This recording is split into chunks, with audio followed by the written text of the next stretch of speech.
عباد الله aux serviteurs d'Allah قال الله تبارك وتعالى ومن أعرض عن ذكري فإن له معيشة ضنكا ونحشره يوم القيامة أعمى aux serviteurs d'Allah Allah subhanahu wa ta'ala dit et quiconque se détourne de mon rappel aura certes une vie pleine de difficultés et le jour de la résurrection nous l'amènerons aveugle au rassemblement. Allah subhanahu wa ta'ala il nous dit dans ce verset que celui qui va se détourner de son rappel, de la révélation, il aura certes une vie pleine de difficultés.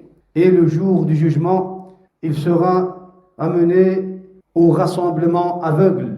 Al-ma'isha, ma'ishatan danka ya ikhwa. Une vie pleine de difficultés, ce terme a été interprété ou expliqué par les compagnons du prophète alayhi salatu wassalam.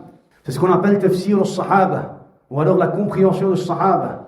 Abu Huraira, radiyallahu anhu, Abu Sa'id al-Khudri et Abdullah ibn Mas'ud, ils ont dit Ma'ishatan danka huwa adhab al-qabr.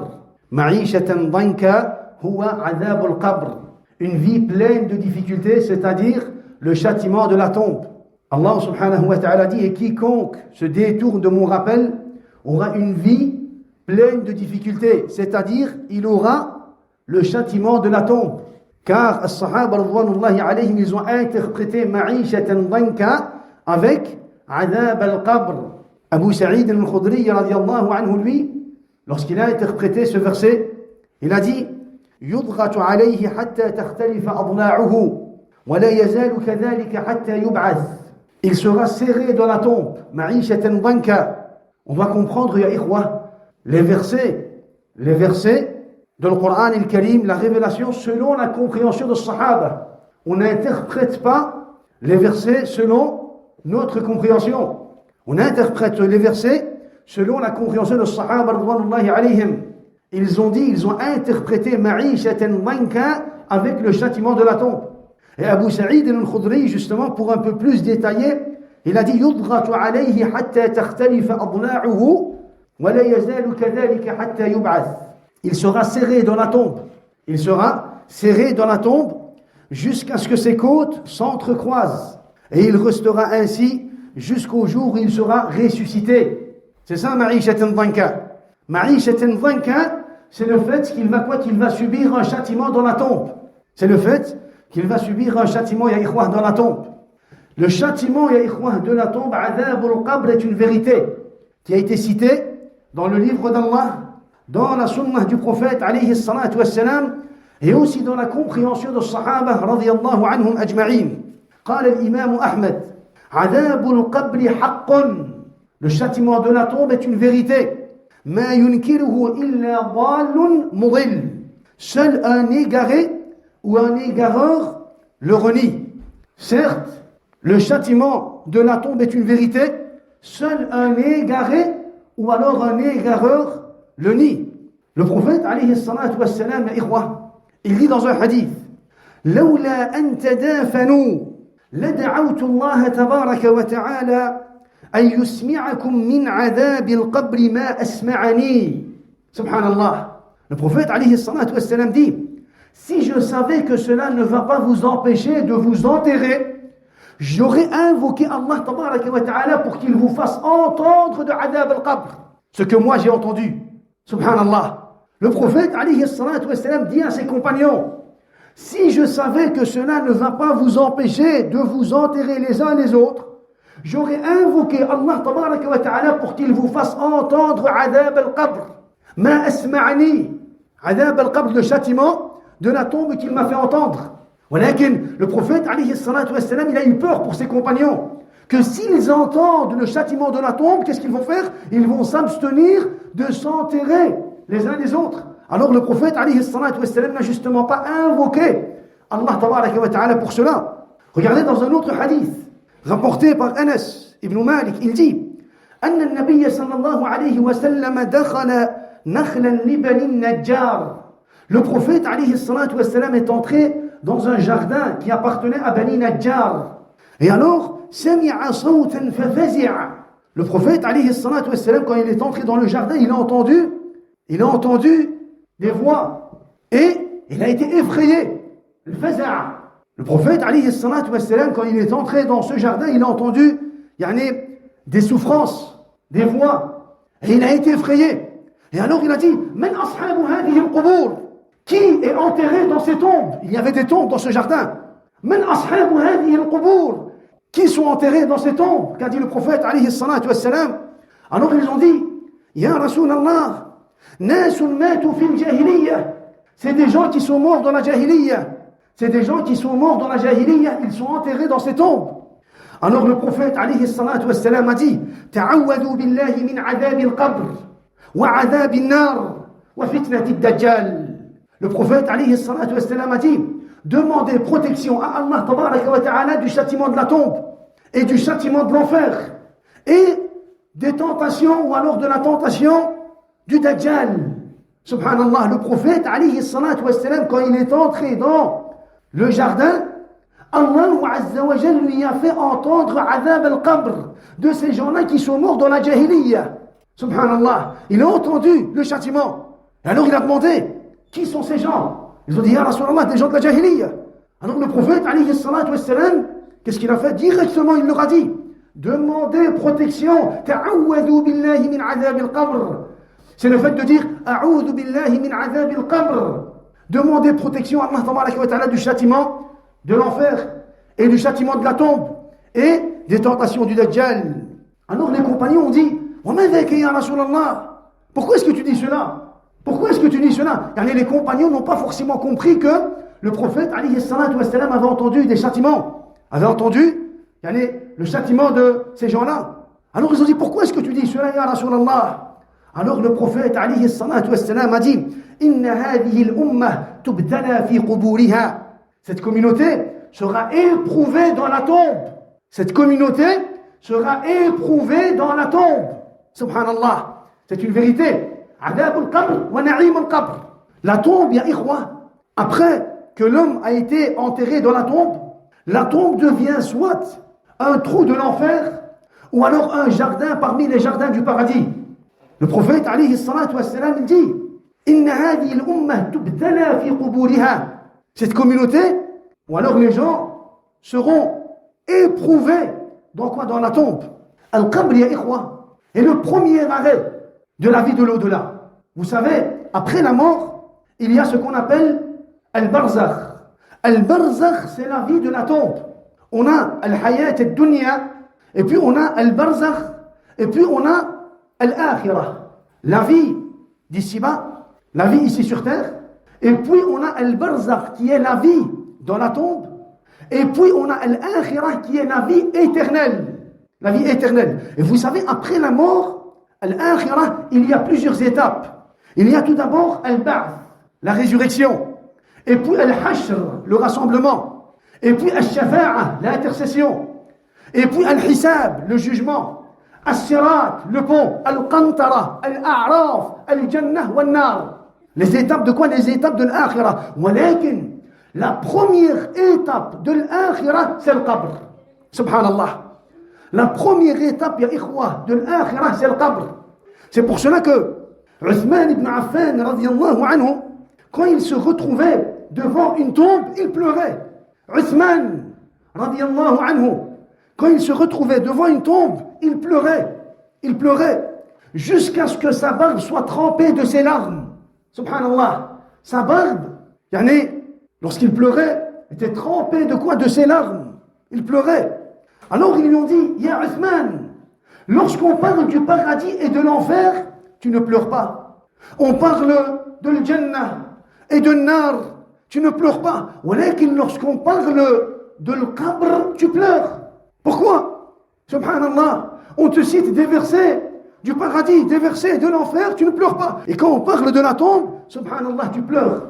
Alors Uthman ibn Affan a dit, je pleure, car le prophète, alayhi salatu wassalam, a dit, Inna al-qabra awwalu manazil al-akhirah. La tombe est le premier arrêt de l'akhirah. La tombe est le premier arrêt de l'akhirah. فَإِنَّ نَجَا مِنْهُ فَمَا بَعْدَهُ أَيْسَرُ. Celui qui va réussir dans la tombe, tout ce qui va venir par la suite sera encore plus facile. Allahu Akbar. Celui qui va réussir dans la tombe, ya ikhwa, lorsque les anges vont venir lui poser les questions, Munkar wa Nakir, lorsqu'ils vont venir lui poser les questions, Man Rabbuk, Ma Dinuk, Man Nabiyuk, le musulman qui va pouvoir répondre, celui qui va réussir dans la tombe, qui va pouvoir répondre dans la tombe, toutes les autres étapes par la suite seront encore plus faciles pour lui. Et celui qui ne va pas réussir dans la tombe, qui ne va pas pouvoir répondre, toutes les étapes seront encore plus difficiles pour lui. C'est pour cela que je pleure, que dit Uthman ibn Affan, radiyallahu anhu. Ensuite, il dit, le prophète, alayhi salatu wassalam, a dit, Ma ra'aytu manzaran qat, illa wal qabru afda'u minhu. Ma ra'aytu manzaran qat, illa wal qabru afda'u minhu. Je n'ai pas vu une situation sans que la tombe soit encore plus terrifiante.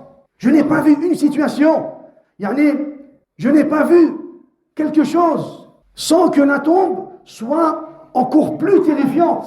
Ceci est la parole du prophète, alayhi salatu wassalam. C'est pour cela que, ya akhil muslim, si tu veux être sauvé du châtiment de la tombe, sache que la seule chose que tu dois faire est de revenir vers Allah tabaraka wa ta'ala. Tu dois t'accrocher à la religion d'Allah tabaraka wa ta'ala, at-tawhid wa sunnah. Et tu dois connaître la religion et apprendre la religion d'Allah tabaraka wa ta'ala. C'est le seul moyen d'être sauvé dans la tombe. Wallahi ya ikhwa, le seul moyen pour être sauvé dans la tombe est le fait de s'accrocher au tawhid et à la sunnah. Et le fait d'apprendre la religion d'Allah tabaraka wa ta'ala. Subhanallah. Regardez, Sufyan ibn Uyayna, ya ikhwa, il dit Afdalul ilmi al-ilmu billahi wal-ilmu bi amrillah. La meilleure science est la science qui concerne Allah tabaraka wa ta'ala et la religion d'Allah azza wa jal. Ça, c'est la meilleure science. La meilleure chose que tu peux apprendre ici sur terre, c'est la religion d'Allah tabaraka wa ta'ala. La science qui concerne Allah et la religion d'Allah tabaraka wa ta'ala. Il dit وَلَمْ تَصِلْ إِلَى الْعِبَادِ نِعْمَةً أَفْضَلْ مِنَ الْعِلْمِ بِاللَّهِ وَالْعِلْمِ بِأَمْرِ اللَّهِ. L'homme, le musulman ici sur terre, il ne peut pas obtenir un bien, une ni'mah plus grande que le fait d'obtenir la science qui concerne Allah et la religion d'Allah tabaraka wa ta'ala. Le fait d'apprendre la religion d'Allah tabaraka wa ta'ala est le plus grand bien que tu peux obtenir ici sur terre. Le fait de connaître Allah tabaraka wa ta'ala, la religion d'Allah, ahkam Allah, le droit d'Allah, le fait de connaître cette science est la plus grande ni'mah que tu peux obtenir ici sur terre. Et il dit, Sufyan ibn Uyayna, وَلَمْ تَصِلْ إِلَيْهِمْ عُقُوبَةً أَشَدُّ مِنَ الْجَهْلِ بِاللَّهِ وَالْجَهْلِ بِأَمْرِ اللَّهِ. Et l'homme ici sur terre ne peut pas subir une punition plus grande que le fait d'ignorer la religion d'Allah et la science qui concerne Allah tabaraka wa ta'ala. Ceci est la plus grande punition. La plus grande punition que l'homme peut subir ici sur terre, c'est le fait qu'il ignore quoi? La religion d'Allah tabaraka wa ta'ala. Subhanallah, c'est pour cela que si on veut être sauvé et si on veut réussir dans la tombe, ya ikhwa, la seule chose qu'on doit faire, c'est justement le fait de revenir et de s'accrocher et d'apprendre le tawhid et la sunnah. Quand on dit la sunnah, ya ikhwa, ce n'est pas la sunnah seulement en ce qui concerne l'ahkam. La sunnah, c'est-à-dire la croyance des savants d'Ahl Sunnah wal Jama'a en ce qui concerne tous les chapitres de l'iman. At-Tawhid, l'unicité d'Allah. La Sunnah, c'est-à-dire la Sunnah, la croyance de Sahaba en ce qui concerne tous les chapitres de l'iman. Si tu veux réussir, tu dois t'accrocher à ces deux principes. Regardez, Allah Azza wa Jalla dit يثبت الله الذين آمنوا بالقول الثابت في الحياة الدنيا وفي الآخرة.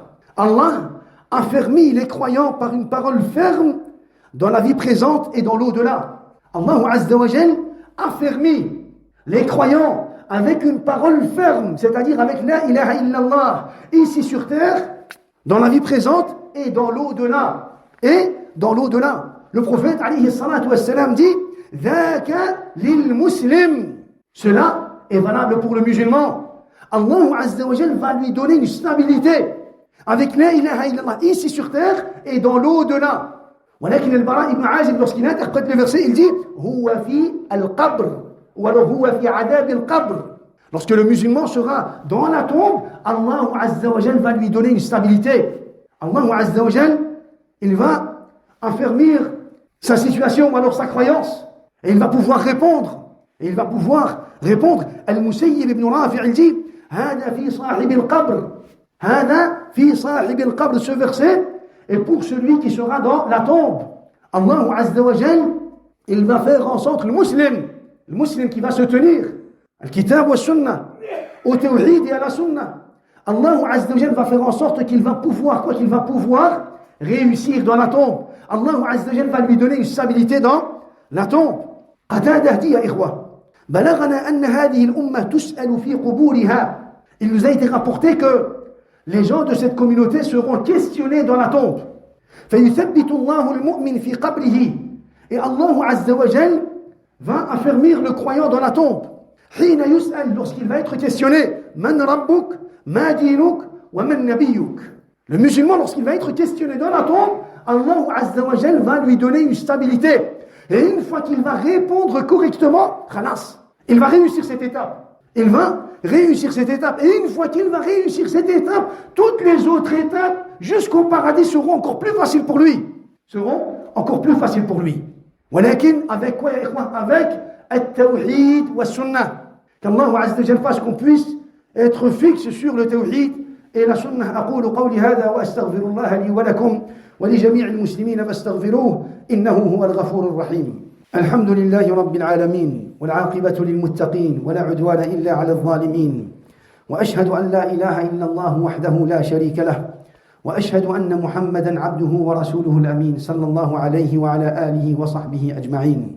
عباد الله, عبد الله بن عون, un des prédécesseurs, dit يا إخوة من مات على الإسلام والسنة فله بشير بكل خير أو فله بشرى بكل خير. من مات على الإسلام والسنة.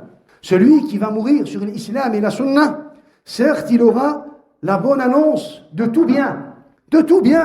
Celui qui va mourir sur l'islam ou la sunna, بإذن الله تبارك وتعالى يا إخوة, il aura la bonne annonce de tout bien. فله بشرى بكل خير. Regardez, une fois, Mu'tamir ibn Sulayman, un des atba' al-tabi'in, son père Sulayman ibn Tarkhan, Abu al-Mu'tamir al-Taymi al-Basri, il faisait partie des tabi'in. Alors Mu'tamir ibn Sulayman, il est venu voir son père. ولكن il était triste. Il dit, j'ai été voir mon père, wa ana munkashir al-bal. J'ai été voir mon père et j'étais triste. Alors, il m'a dit, Malek, qu'est-ce que tu as? Pourquoi tu es triste? Alors je lui ai dit, mata sadiqun li. J'ai un ami qui est mort.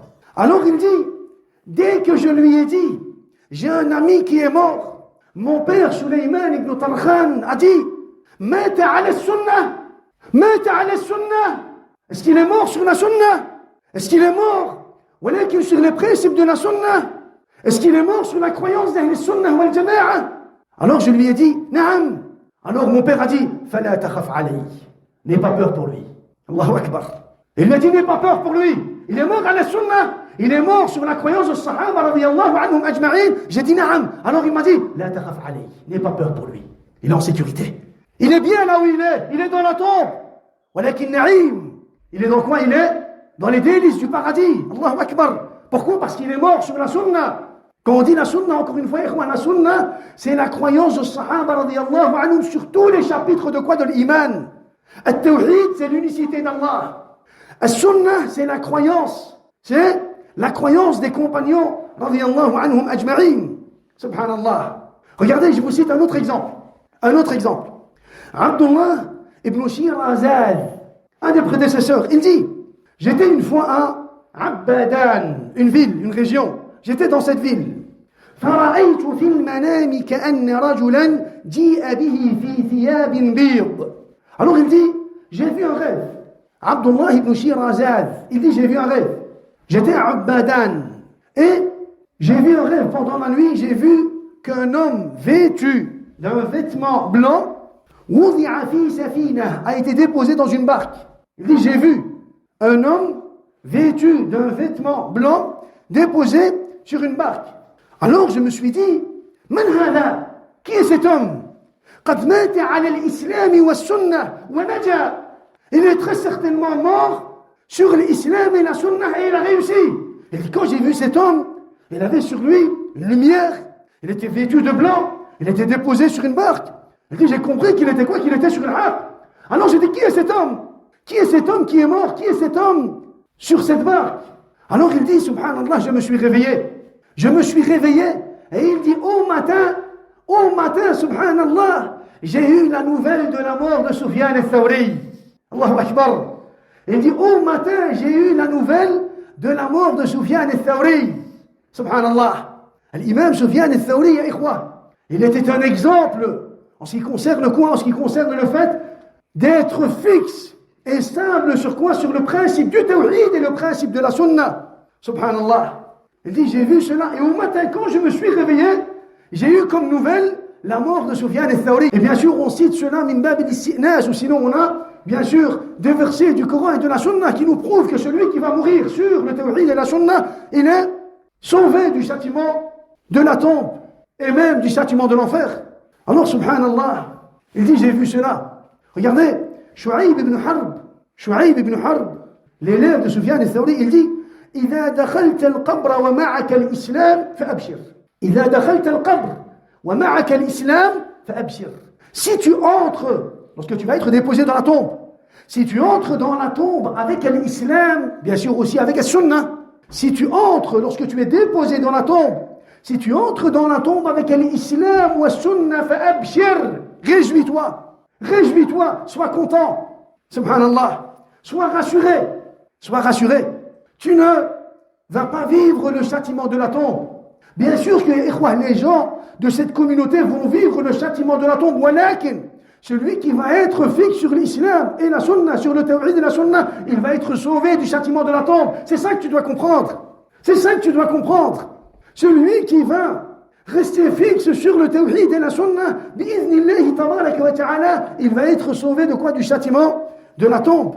Et c'est pour cela que tu dois justement apprendre la compréhension de Sahaba radiyallahu anhum ajma'in en ce qui concerne tous les chapitres de l'iman.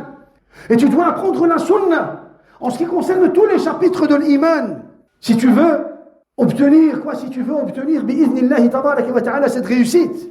Regardez, ya ikhwa, Abdul Wahhab ibn Yazid al-Kindi, un des prédécesseurs, dit, encore une fois, il voit un rêve. Et dans son rêve, il voit Abu Umar al-Dharir. Alors il dit, j'ai vu dans mon rêve Abu Umar al-Dharir et je lui ai dit, Ma fa'ala Allahu bika? Qu'est-ce qu'Allah a fait de toi? Qu'est-ce qu'Allah Azza wa Jalla a fait de toi? Alors il a dit, Ghafarali wa rahimani. Allah m'a pardonné et il m'a fait miséricorde. Alors il dit, je lui ai dit, Abdul Wahhab ibn Yazid al-Kindi, il dit, je lui ai dit, Fa'ayyul a'mali wajadta afdal? Quelles sont les applications dont tu as profité le plus? Écoutez, ya ikhwa. Il dit, quelles sont les applications dont tu as profité le plus dans la tombe? Alors, il a répondu en disant, Ma antum alayhi min as-sunnah wal-ilm. Les applications dont j'ai le plus profité dans la tombe, dont je profite le plus dans la tombe, et la sunnah sur laquelle vous êtes, et la science que vous appreniez. As-sunnah wal-ilm. Il dit, c'est avec as-sunnah wal-ilm que j'ai profité dans la tombe. Subhanallah.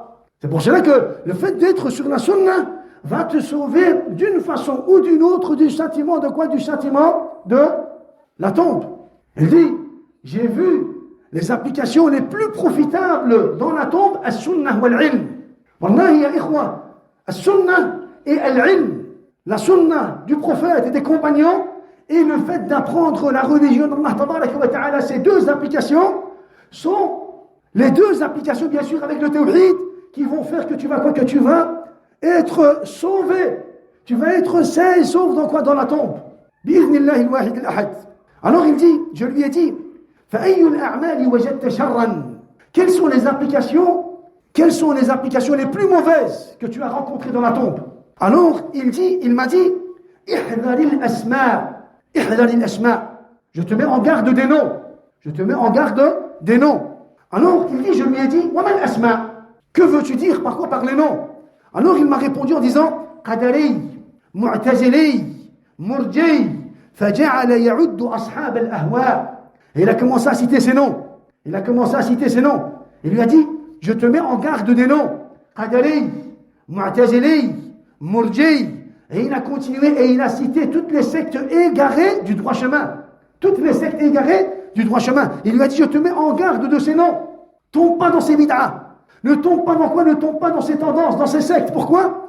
Parce que ces noms sont les choses les plus mauvaises que l'homme va rencontrer dans la tombe. Subhanallah. Allahu Akbar. Yani, les choses qui vont, les choses les plus mauvaises, ou alors les plus dangereuses que l'homme va rencontrer dans la tombe, bien sûr, le shirk et le kufr, la mécréance en Allah tabaraka wa ta'ala, les noms, c'est-à-dire les sectes, le fait de tomber dans quoi? Le fait de tomber dans une de ces sectes. Il lui dit, je te mets en garde. Je te mets en garde de quoi? De ces noms. Qadari, Mu'tazili, Murji, reste loin. Et puis il continue, il a continué et il a cité toutes les tendances, toutes les sectes. Et il m'a mis en garde de cela. Et aïkhwa, on comprend que le châtiment de la tombe est une vérité. Et on va tous mourir un jour. On va rendre l'âme un jour. Malakul Maut, l'ange de la mort, va venir nous voir tous un jour. Quand? Allahu A'lam. On ne sait pas. On sait bien que lorsqu'on va mourir, la seule chose qui va rester avec nous, c'est l'iman ou l'amal al-salih.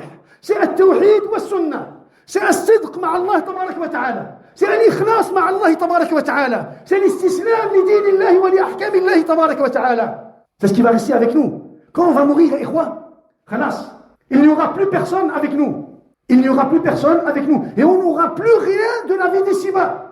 On peut avoir autant de biens ici sur terre, mais lorsqu'on va mourir, on n'aura plus rien.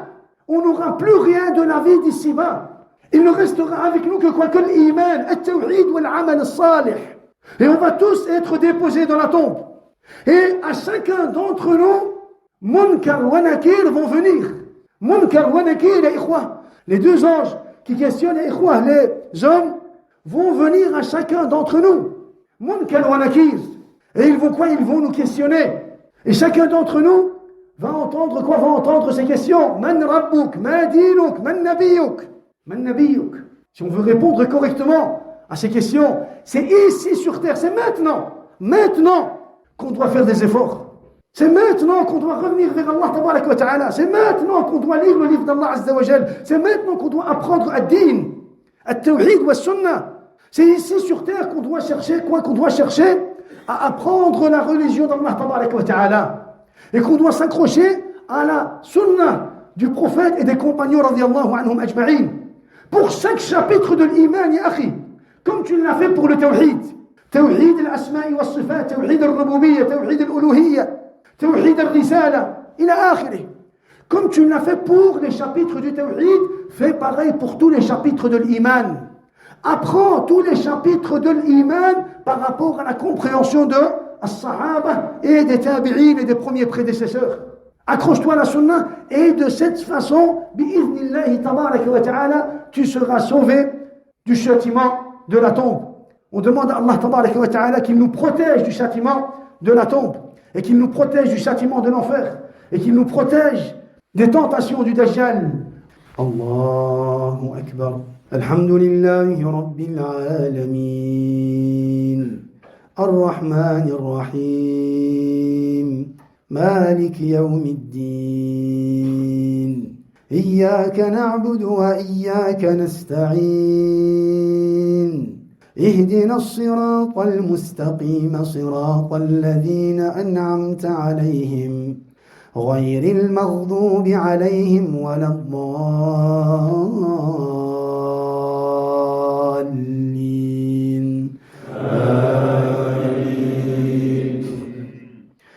سبح اسم ربك الأعلى الذي خلق فسوى والذي قدر فهدى والذي أخرج المرعى فجعله غثاء أحوى سنقرئك فلا تنسى إلا ما شاء الله إنه يعلم الجهر وما يخفى ونيسرك لليسرى فذكر إن نفعت الذكرى سيذكر من يخشى ويتجنبها الأشقى الذي يصلى النار الكبرى ثم لا يموت فيها ولا يحيا قد أفلح من تزكى وذكر اسم ربه فصلى بل تؤثرون الحياة الدنيا والآخرة خير وأبقى إن هذا لفي الصحف الأولى صحف إبراهيم وموسى. الله أكبر.